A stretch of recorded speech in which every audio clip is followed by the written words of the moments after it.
अस्सलाम वालेकुम नाज़रीन, सियासत टीवी के प्राइम टाइम में आप सबका तहदील से इस्तकबाल है। मैं हूं फरजान अहमद। सबसे पहले पेश है प्राइम टाइम की हेडलाइंस। तेलंगाना सनत 2 से रियासत ज़हीराबाद में हुंडई का 8,500 करोड़ रुपये से कायम करदा रिसर्च सेंटर अहम कदम। डिप्टी चीफ मिनिस्टर मल्लुभट्टी विक्रमारक की ज़ेर सदारत सनती सरमाकारी के फ़रोग़ के सिलसिले में मीटिंग। रियासती वज़ीर सनत डी श्रीधर बाबू समेत दीगर ने की शिरकत। तेलंगाना असम्बली के स्पीकर जी प्रसाद कुमार ने आज़मीन हज के 26वें काफ़िले को हज हाउस हैदराबाद से किया अलविदा। 289 आज़मीन हज पर मुश्तमिल काफ़िला जिद्दा के लिए रवाना। तेलंगाना हुकूमत ने इलेक्ट्रिसिटी मुलाजिमीन के लिए 1 करोड़ रुपये हादसाती इंश्योरेंस स्कीम की शुरुआत कर दी। डिप्टी चीफ मिनिस्टर मल्लुभट्टी ने महलूक इलेक्ट्रिसिटी वर्कर नरेश के अरकान ख़ानदान को हवाले किया पहला चेक। मुल्क में एक बार फिर कोरोना वायरस का असर बढ़ गया। केरल में 400 एक्टिव केसेस। मुल्क भर की मुख्तलिफ रियासतों में भी नए मरीजों की तादाद में हुआ इजाफा। और गाज़ा की सरजमीन एक बार फिर मासूम लहू से तर हो गई। आज सुबह काबिल इसराइल के बदतरीन जारहाना हमले, 46 फ़लस्तीनियों की शहादत, मुतादिद हुए ज़ख्मी। हेडलाइंस आपने देखी और पेश खबरों की तफसीलात शुरुआत करेंगे तेलंगाना और हैदराबाद की बड़ी खबरों से। डिप्टी चीफ मिनिस्टर तेलंगाना मल्लुभट्टी विक्रमारक की ज़ेर सदारत सनती सरमाकारी के फ़रोग़ का इजलास हुआ, जिसमें वाज़ेह प्याम दिया गया कि तेलंगाना में रोज़गार पैदा करने वाली सनतों को बढ़ावा देने के लिए तमाम तर ज़रूरी इक़दाम किए जाएंगे।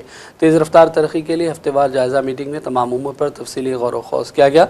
रियासती वज़ीर सनत डी श्रीधर बाबू ने सोशल मीडिया प्लेटफॉर्म एक्स पर इस मीटिंग के हवाले से वीडियो पोस्ट किया और लिखा कि ज़हीराबाद में हुंडई का 8,500 करोड़ रुपये से कायम करदा रिसर्च सेंटर इस सिलसिले का एक अहम इक़दाम है।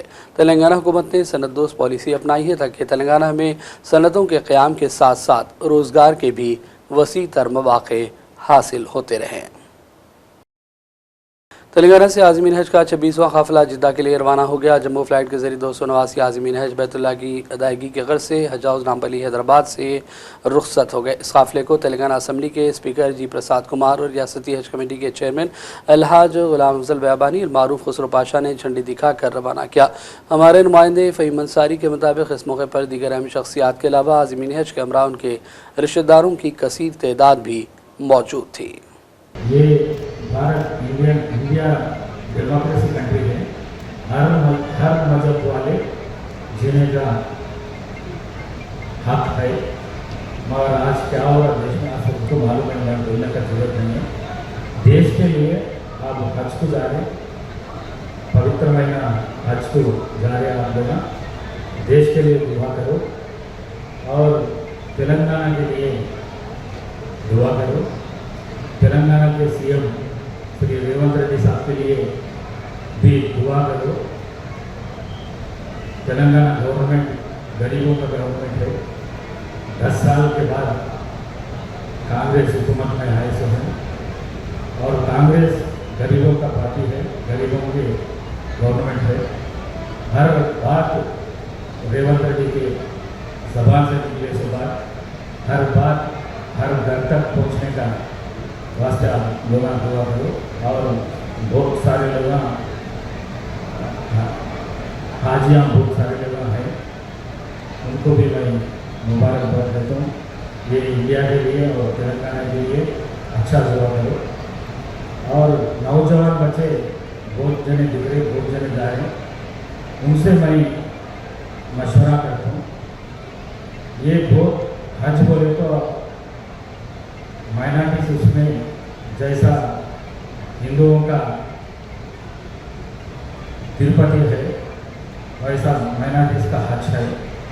वो हज को जाके आए बाद फिर पुराने काम नहीं करना, कैसे बोले तो लोगों में थोड़ा ये कम हो जाती, हज का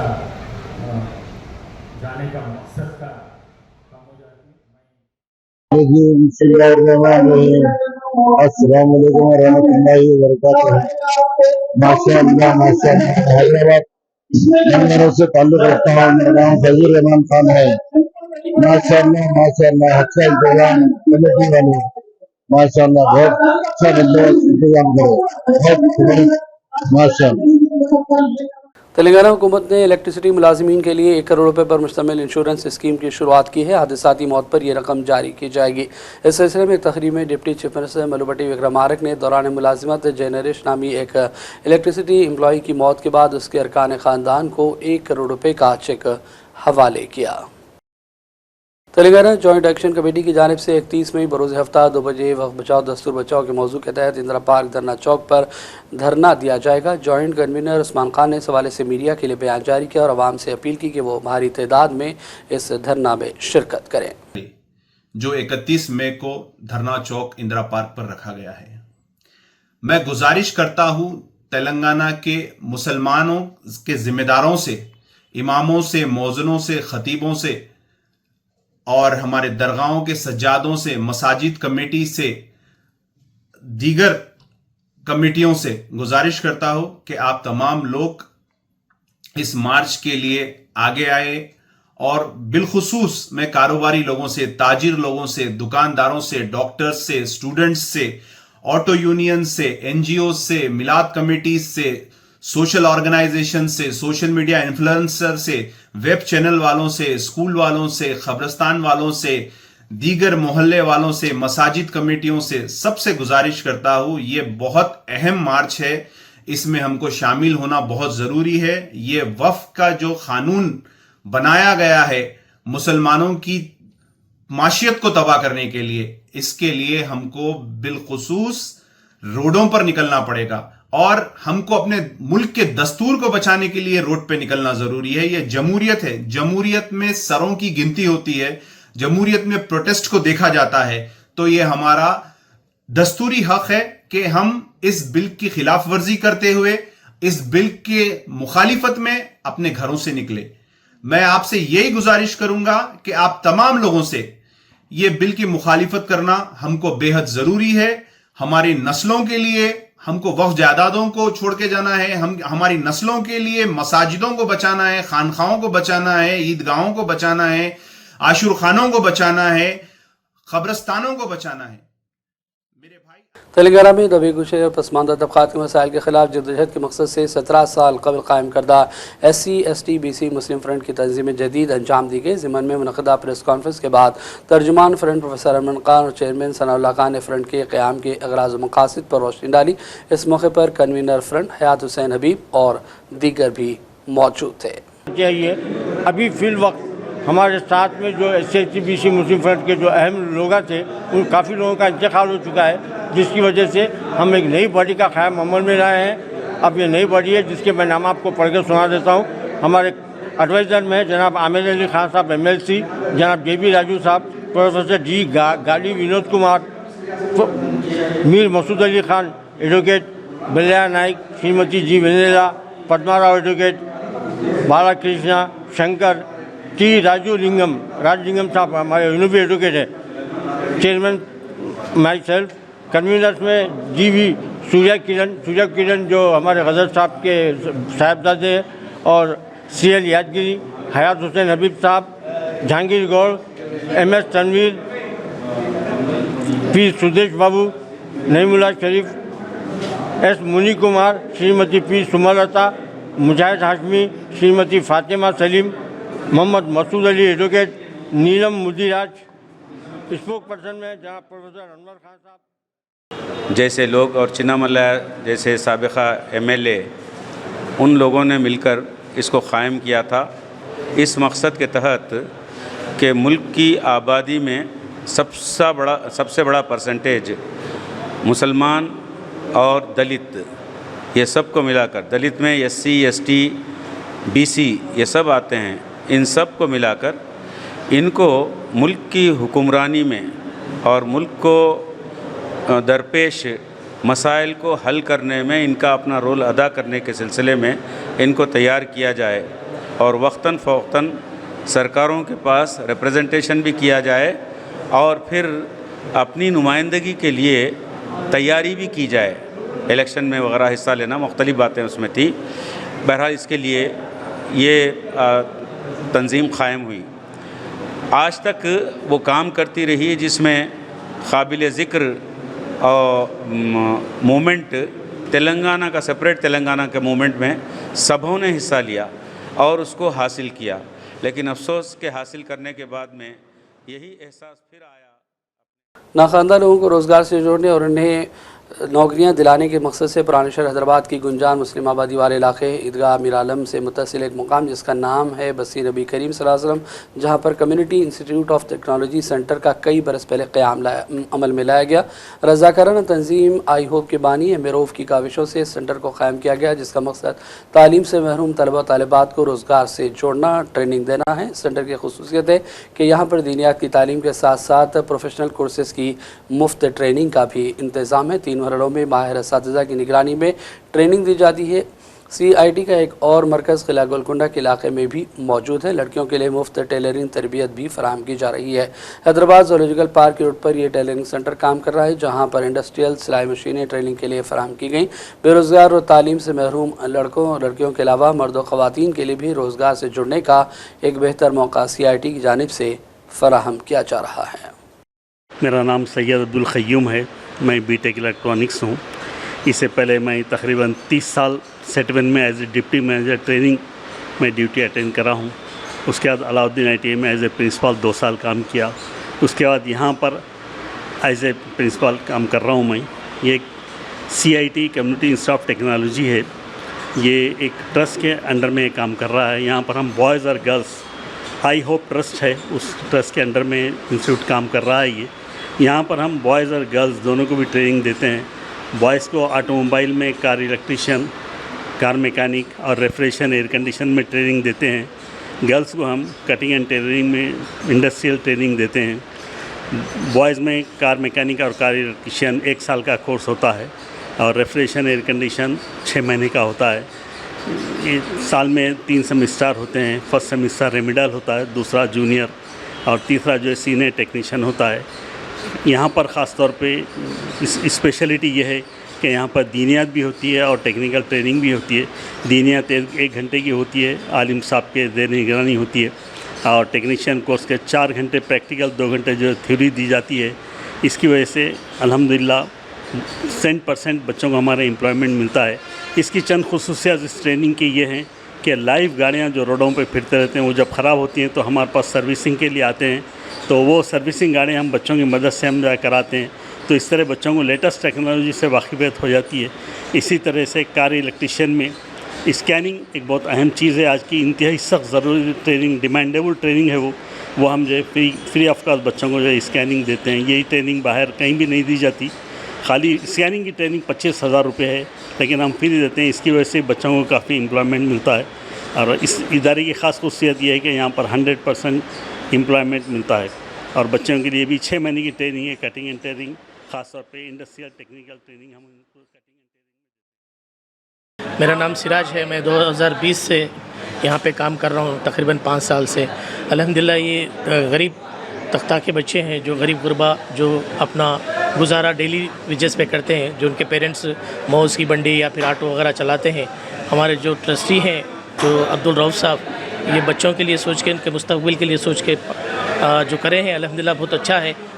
LLB और MBA फाइनेंस, और अभी मैं साइकोलॉजी पढ़ रहा हूँ। ये बच्चों को पढ़ाने के बाद मेरा MA साइकोलॉजी चल रहा है। और ये बच्चे पढ़ाते हैं बच्चों, मैं यहाँ पे रेमिडियल बेसिक जो कोर्स होता है, जो बच्चे बड़ा ड्रॉप आउट होते हैं, स्कूल भी नहीं जाते हैं, दीनियत से आते हैं, ABCD पढ़ना भी जो मुश्किल बच्चे हैं, उन लोग को यहाँ पे जो है ट्रीट करता हूँ और उन लोग को इस तरफ मोल्ड करता हूँ कि वो इंस्टीट्यूट को आए रेगुलर।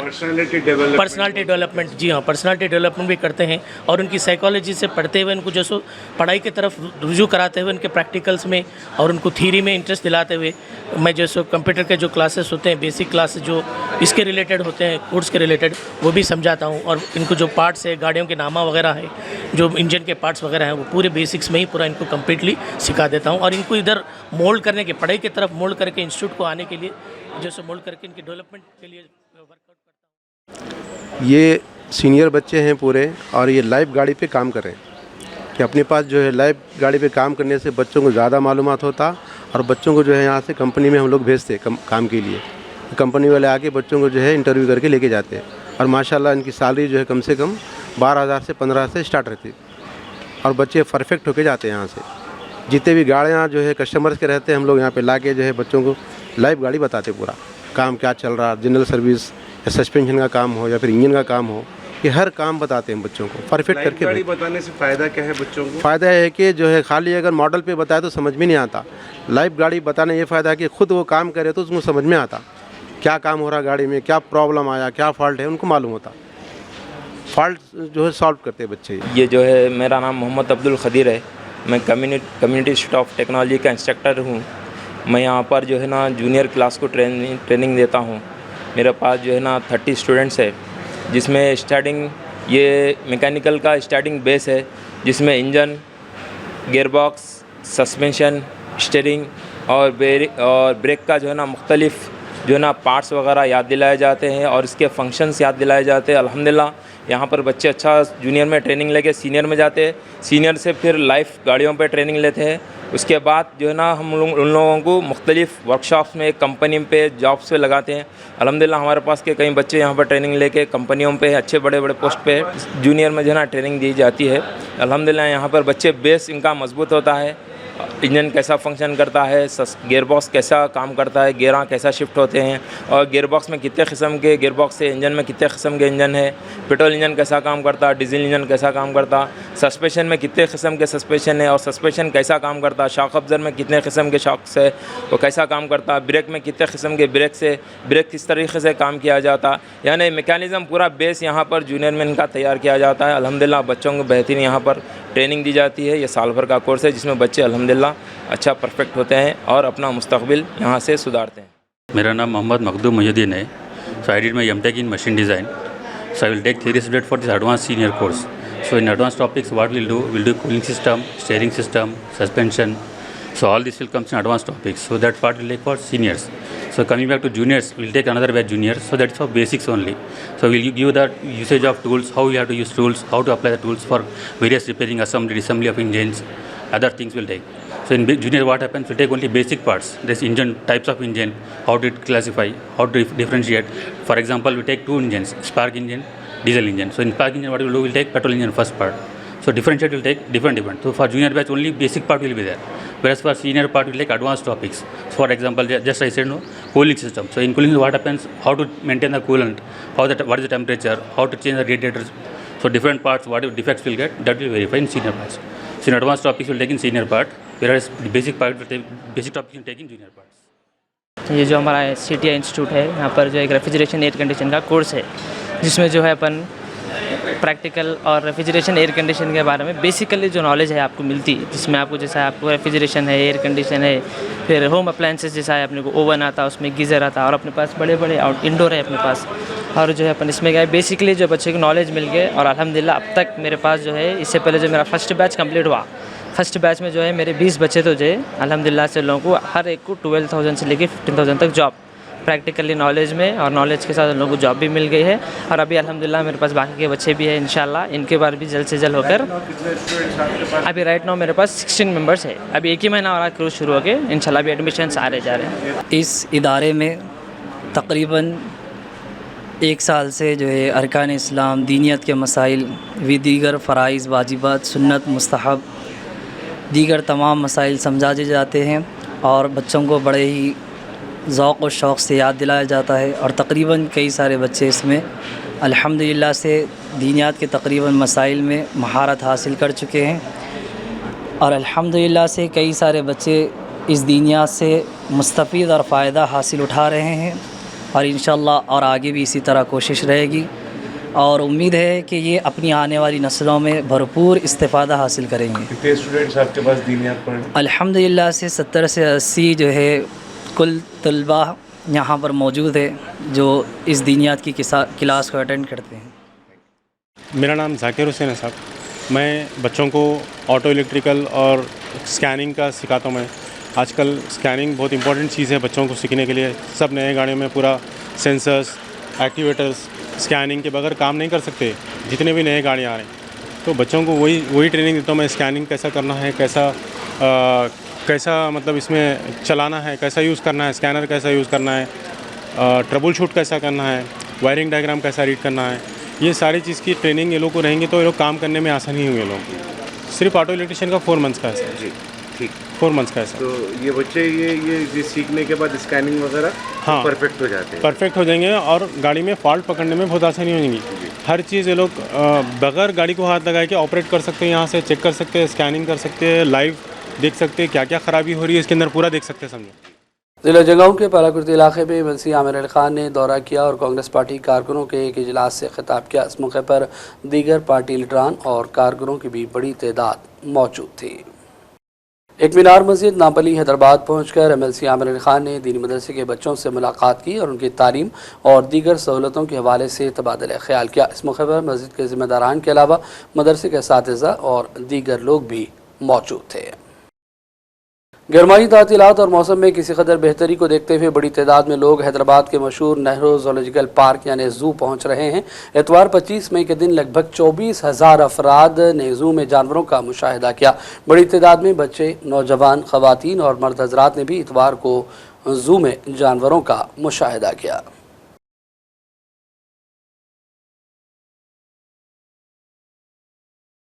साइबराबाद पुलिस कमिश्नरेट के हदूद में वीकेंड पर नशे में गाड़ियां चलाने वालों के खिलाफ कार्रवाइयां की गई। पुलिस ने खुसूसी तलाशी मुहिम के दौरान 252 drunk and drive case book किए। 199 गाड़ियों को जब्त कर लिया गया, जिनमें 43 कारें और 10 ऑटो भी शामिल हैं। पुराने शहर हैदराबाद के इलाके हुसैनी आलम पुलिस स्टेशन के हदूद में जमीयत कुरैश के दफ्तर के पास दर्जनों अफराद ने आज धरना दिया। मुबैना तौर पर कुरैशी बरादरी के चंद अफराद की जानिब से कमसिन लड़कियों के साथ ज्यादती के मामलात को देखते हुए यह एहतजाज किया गया है। बड़ी तादाद में लोग जमा हुए, नारेबाजी की गई। मीडिया से बातचीत के दौरान इस सिलसिले में तफसीलात से भी आगाह किया गया। सबने मिलकर एक आवाज पे लब्बाइक करके हमारे खालिद बिन माजी और जितने भी नौजवान महिला, मैं फर्दन सबका नाम नहीं ले सकता, उनकी आवाज पे लब्बाइक करके ये सरों का समंदर यहाँ पर मौजूद हुआ। हमारा एक ही हमारा वो है कि जो है बच्चियों के साथ इंसाफ होना। वो बच्चियां जो फूल जैसी मासूम बच्चियां हैं, जो मेरे आपके यहाँ मौजूद हर शख्स के पेट में है, जो बच्चियों की उम्र सिर्फ 15-14 साल की है, जो मुसलसिल 4 साल 5 साल से ये जो है दरिंदगी का शिकार बनते आए, जिसकी जानकारी इनके जिम्मेदारों को थी, जो जिम्मेदारान विनायक भाई के इंतकाल के वक्त वो बच्चियों की सरपरस्ती लिए, सरपरस्ती लेने के बाद वो सरपरस्ती फेल हो गए, वो लोग फेल हो गए। अपने काले करतूतों को, अपने बच्चों के काले करतूतों को पर्दा डालने के लिए वो लोग जाके अबॉर्शन तक कराए। तो इसमें इंक्वायरी होना, वो जो दवाखाना है, वो डॉक्टर है जो जिसने अबॉर्शन किया, इससे जो हर आदमी जो एविडेंस मिटाने की कोशिश कर रहा, और जो भी जो हमको मालूम हुआ ऐसा कि उरूज हॉस्पिटल जो नामी दवाखाना दिल्ली में, उरूज हॉस्पिटल की तरफ से भी ये एहतजाज ये बच्चों का अमल गिराया गया। तो इसकी एक निष्पक्ष जांच होना, एक जुडिशियल इंक्वायरी होना इसके ऊपर, और जितने भी इसके अंदर मुलविस है उन सबको कुफरे किरदार तक पहुंचाना। ये एक आदमी की गम और गुस्से की लहर इसलिए है, हमारे दोस्त मिनाज भाई, हरदिल अजीज, सबके लिए हमारे साथ एकदम हमारे साथ भाई बनने के साथ रहने वाला आदमी, और हमको तस्वीर में भी नहीं सोच सकते हैं कि हमारे भाई के बच्चियों के साथ ये वाकया, ये मिनाज भाई के बच्चियां नहीं बल्कि हरकत की गई है। जो बच्चियां अंडर एज है और कोई और नहीं, उसके सगे बड़े भाई के बच्चे ने ये हरकत की है। क्या 2 बच्चे जिसको कस्टडी में लिया गया है, और 2 बच्चे जो है वो है, और उनके वालिद साहब मोइस को जो है कोई कार्रवाई नहीं की उनकी बीवी के खिलाफ, जबकि ये कोविड के जब से जो है ये उस पर जो इलाज का इंतकाल हुआ उसके बाद से जो है जुल्म चालू हो गया। क्या वो मासूम बच्चों को सताया जा रहा है, क्या उन लोगों के साथ रेप किया गया है। क्या अब केस को जो है दबाने की कोशिश कर रहे लोग, आज बेल पिटीशन डाल दी है। हम चाहते हैं कि इसकी इंक्वायरी हो और 41 CRPC के तहत कैसा जो है मोइजुद्दीन को बेल देते। हम चाह रहे हैं कि स्पेशल इन्वेस्टिगेशन टीम के तहत जो है इसकी इंक्वायरी हो, CID का ही हो, 41 CRPC कैंसिल होना, उनको अरेस्ट होना, उनके और बच्चे अरेस्ट होना। मासूम बच्चियों के साथ आज ये हरकत हुई तो क्या होती साहब? क्या और जो देखिए हाजी भाई जो सेक्शन बुक करे मैं इस पे सेक्शन और बात करेंगे मौसम के हवाले से। तेलंगाना में क़ब्ल वक्त मानसून दाखिल हो गया। महकमा मौसमियात ने रवा महीने के आखिर तक पेश क़यासी की थी, लेकिन हवा के दबाव में कमी को देखते हुए बारिश का अमलन आगाज़ हो गया है। दोनों शहरों हैदराबाद और सिकंदराबाद में भी वफ़े से बारिश हो रही है। जुमेरात तक कई इलाकों में शदीद बारिश की पेश क़यासी की गई। महकमा मौसमियात के मुताबिक मुत्तहदा आदिलाबाद, निज़ामाबाद, वरंगल और खम्मम अजला में भी बाज़ मक़ामात पर बारिश मुतवक्को है। रियासत के किसानों और ज़रूरी शोबे से वाबस्ता अफराद के लिए ये खुशाइंद अलामत है कि आइंदा चंद दिनों के दौरान बारिश को देखते हुए खरीफ फसलों की तैयारी का अमल तेज हो सकता है। और उधर दूसरी जानिब मुंबई में भी आज सुबह मूसलाधार बारिश और गरज चमक के साथ बड़े पैमाने पर पानी जमा हो गया, जिसके बाद नकलो अमल और फ्लाइट ऑपरेशंस में भी खलल की इत्तलात हैं। हिंदुस्तानी महकमे मौसमियात ने महाराष्ट्र के साहिली अजला, रायगढ़, रत्नागिरी और सिंधुदुर्ग के लिए ऑरेंज अलर्ट जारी कर दिया और शहर में भारी से ज़्यादा बारिश का इम्कान जाहिर किया गया। ये एडवाइजरी सोच जारी की गई जब शहर शदीद बारिश, गरज चमक और बिजली चमकने के दौरान बेदार हुआ, खासतौर पर पनवेल जैसे इलाकों में जहाँ रिहायशियों ने सुबह सवेरे से ही मुसलसल गरज चमक की इत्तला दी। मुंबई की लोकल ट्रेनें जो कि शहर की लाइफ लाइन हैं, तीनों प्राइमरी लाइनों सेंट्रल, वेस्टर्न और हार्बर में ताख़ीर का शिकार हुई क्योंकि शहर को शदीद बारिश का सामना है। मुल्क में एक बार फिर कोरोना वायरस ने सनसनी फैलाई है। मुल्क भर की मुख्तलिफ रियासतों में नए केसेस सामने आ रहे हैं। दिल्ली में इस वक्त 104 लोग कोरोना वायरस का शिकार हुए। सिर्फ एक हफ्ते में 99 नए मरीज सामने आना फिक्रमंदी की अलामत समझी जा रही है। दूसरी जानिब केरला में केसेस की तादाद 400 से भी बढ़ गई। मुल्क भर में एक्टिव केसेस की मजमूई तादाद 1009 है, जबकि गुज़िश्ता एक हफ्ते के दौरान 750 नए लोग कोरोना वायरस से मुतासर हुए।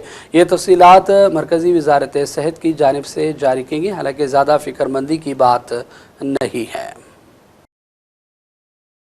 रुकन पार्लियामेंट हैदराबाद असद ओवैसी ने बहरीन दौरे के मौके पर मीडिया से बातचीत की। उन्होंने कहा कि पाकिस्तान की दहशतगर्दी के हवाले से बहरीन हुक्काम के हिंदुस्तानी वफ़द ने तफसीलात से आगाह किया है। पार्लिमानी वफ़द के हमरा असद ओवैसी बहरीन में मौजूद थे। उन्होंने कहा कि पाकिस्तानी दहशतगर्दी का जवाब देते हुए हिंदुस्तानी फ़ौज ने पाकिस्तान में मौजूद दहशतगर्दों के 9 ठिकानों पर हमले किए हैं। भारत तरफ से जो एक्शन लिया गया, तो पहले उन 9 मुकामात को हमने निशाना बनाया जो यूनाइटेड नेशन के डेजिग्नेटेड टेररिस्ट ऑर्गेनाइजेशंस का ऑफिस है, और पाकिस्तान ने बेहूदगी की तो फिर 9 और 10 को वो एयर बेसिस पर उनको सबक सिखाया गया। तो ऑल इन ऑल हम बता रहे हैं कि भारत तो चाहता ही नहीं, हमारा कंटिन्यूसली एक पड़ोसी मुल्क भारत में इंस्टेबिलिटी पैदा करना चाह रहा है, भारत में हिंदू मुस्लिम नफ़रतों को बढ़ाना चाह रहा है, और उन्हीं के पास से ये टेररिस्ट आते हैं, ये सब तमाशे करते हैं। तो बहुत अच्छी मीटिंग्स हुई और सब ने इस पॉइंट को उनके सामने रखा और उन्होंने भी सुना है। हम उनको ये कह रहे हैं कि आप भारत को आप जो देख रहे हैं, और भारत यहाँ पर बहरीन में तो 1962 तक रिजर्व बैंक ऑफ इंडिया की तरफ से गल्फ रुपी इस्तेमाल होता था, और भारत पहला देश है जो एंटी कॉलोनियल स्टैंस लिया था यूनाइटेड नेशन में, और उसकी वजह से बहरीन को यहाँ पर अंग्रेज़ों को छोड़ के जाना पड़ा। और हमने उनको बहरीन की हुकूमत को याद भी दिलाया कि 2018 और 22 में आप ही के एक बहरीनी डिप्लोमेट की वजह से पाकिस्तान को FATF ग्रे लिस्ट में डाला गया, और एक आतंकवादी जो यहाँ पर छुपा हुआ था उसको 2015-16 में उन्होंने भारत सरकार के हवाले भी किया। तो हम उनसे कह रहे हैं कि मिडिल ईस्ट में FATF के मेंबर हैं और वो पाकिस्तान को दोबारा ग्रे लिस्ट में लेकर आए, क्योंकि जो फंड्स आ रहे हैं उसके ऊपर कोई रोक टोक नहीं है।